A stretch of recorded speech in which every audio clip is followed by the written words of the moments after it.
ভোর রাত্রে টুল্লু বাড়ি থেকে বেরিয়ে রাস্তায় ঘুরছে, কোনো কিছু ভয় ডর নেই, আর আমি পাগলের মতো খুঁজছি, কিন্তু গেল কিভাবে? ছিল মাম্মা, শোনো, আমাদের বাড়ির একটা গাধা দরজা বন্ধ করে নি শুয়েছিল। আমি 3টের সময় ঘুমোতে যাই, তখন তুমি ঘুমোচ্ছিলে, তুমি আর তোমার ভাই। তারপরে আমি 6টা সাড়ে 6টার সময় উঠে দেখি দরজা খোলা। আমি দিদি ভাবলো তোমাদেরকে নিয়ে কে গেছে, বাবা গেছে, কিন্তু না, বাবা ঘুমোচ্ছিল। তা আগে কে বেরিয়েছে, ঘর থেকে কে বেরিয়েছে? শোনো, তোমার উপর তো আমার পুরো ভরসা আছে, তুমি বাইরে যাবে না, কিন্তু গেছিল যে তোমার ভাইয়ের উপর তো আমার ভরসা নেই। ও যদি বেরিয়ে যায় বাবু, টুনি শুনছো, তাহলে ও ফেরত আসতে পারবে? তুমি যে এই কাজটা করলে, দুজন যে বেরিয়ে গেছিলে ভোরবেলা, আর আমি যে পাগলের মতো টুল্লুকে খুঁজছিলাম, তা মনে হচ্ছে তুমি ঘুরে ফিরে ছাদে গিয়ে বসেছিলে। আমি জানি তুমি বাইরে বেরোবে না, তুমি আমার লক্ষ্মী মেয়ে, কিন্তু টুল্লু যে বাইরে বেরিয়ে গেছিল, বাড়ি এসে বলবেটাকে? এই বাড়ি এসে জানাবে কে যে টুল্লু বাইরে রাস্তায় বেরিয়ে গেছিল? আমি যখন দৌড়ে দৌড়ে খুঁজছি, পাশের বাড়ির বিহারি কাকিমারা থাকে, বিহারি কাকিমাদের কথা বুঝতে পারছিলাম না, আমার মাথার উপর দিয়ে বেরিয়ে যাচ্ছিল। হিন্দিতে জিজ্ঞেস করছি, তারপরেও বুঝতে পারছি না, কারণ বাবুকে আমি খুঁজে পাচ্ছিলাম না। আমি লাস্টে জিজ্ঞেস করলাম, আপকে ने क्या देखा है सादा बिल्ला को? बोला हाँ, 5 मिनट पहले आए थे। আমি ওই ঘরে পাগলের মতো ঘরে খুঁজেছি, যেই পাইনি তখন আবার এসছি, কারণ বললো জানলা দিক দিয়ে লাফ দিয়ে পাঁচিলে পালিয়ে গেছে। কেন? তুমি তো এসে বলতে পারতে আমাকে। তারপরে আমি কত ভোরবেলা, কেউ ঘুম থেকে উঠেনি, আর যদি বাবুকে কুত্তা দৌড় করাতো, বাবু দৌড়াতে পারতো কি? তোমার একটু দায়িত্ব ছিল না বোন হিসেবে? বলো, দায়িত্ব ছিল কি ছিল না? রাস্তায় ঘুরঘুর করছিল, কিন্তু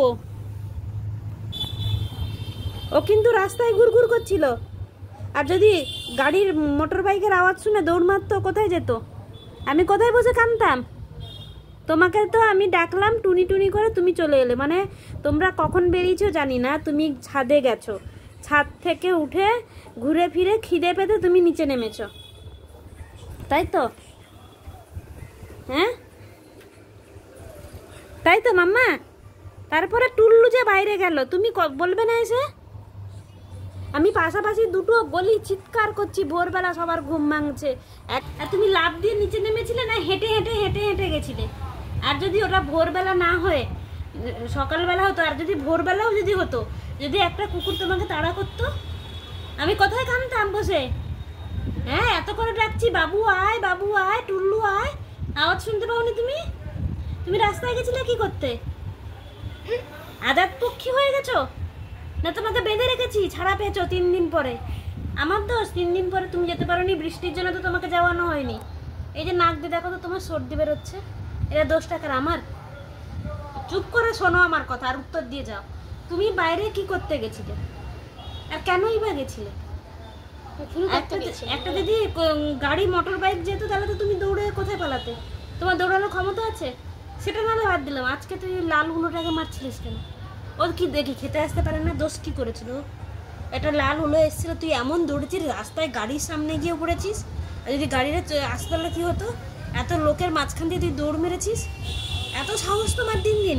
এরপরে একদিন তোমাকে আমি নিয়ে যাব, কোনো দিন নিয়ে যাওয়া হবে না, থ্রেট দিচ্ছি, থ্রেট। তোমাকে আর কেউ বাড়ির বাইরে বের করুক, তার একদিন কি আমার 10 দিন।